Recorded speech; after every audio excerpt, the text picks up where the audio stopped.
ഇവിടെ എക്സൈസ് മന്ത്രി ഒരു ഭാഗത്ത് രാഷ്ട്രീയ വിശദീകരണ യോഗം ഒക്കെ നടത്തി, അല്ലെങ്കിൽ വാർത്താ സമ്മേളനങ്ങളിലൂടെ കൃത്യമായ കണക്കുകൾ പറഞ്ഞ് പ്രതിപക്ഷത്തിന് മറുപടി പറഞ്ഞ് മുന്നോട്ട് പോകുന്നു.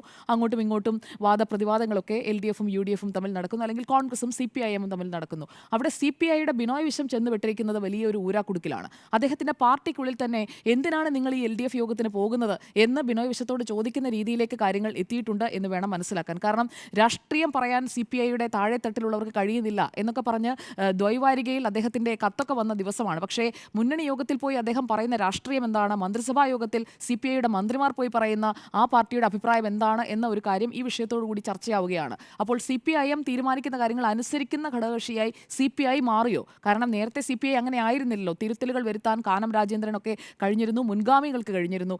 എന്നാൽ ഇവിടെ ഇപ്പോൾ പറയുന്നതും കേട്ട് തിരിച്ച് മടങ്ങേണ്ടി വരുന്ന ഒരു സാഹചര്യത്തിലേക്ക് ബിനോയ് വിശ്വവും CPIയും എത്തിയിരിക്കുന്നു എന്നുള്ളത് ഒരു വസ്തുതയാണ്. പ്രത്യേകിച്ചും ഈ പദ്ധതിയുമായി ബന്ധപ്പെട്ട പ്രധാനപ്പെട്ട അനുമതികൾ നൽകേണ്ട വകുപ്പിന്റെ മന്ത്രിമാരടക്കം പങ്കെടുത്ത മന്ത്രിസഭാ യോഗത്തിലെടുത്ത തീരുമാനമല്ലേ എന്ന് മുഖ്യമന്ത്രി ചോദിക്കുമ്പോൾ അവിടെ ഒരു വിയോജിപ്പ് മന്ത്രിമാർ രേഖപ്പെടുത്തിയിട്ടില്ല എന്നതുകൂടി വ്യക്തമാവുകയാണ്.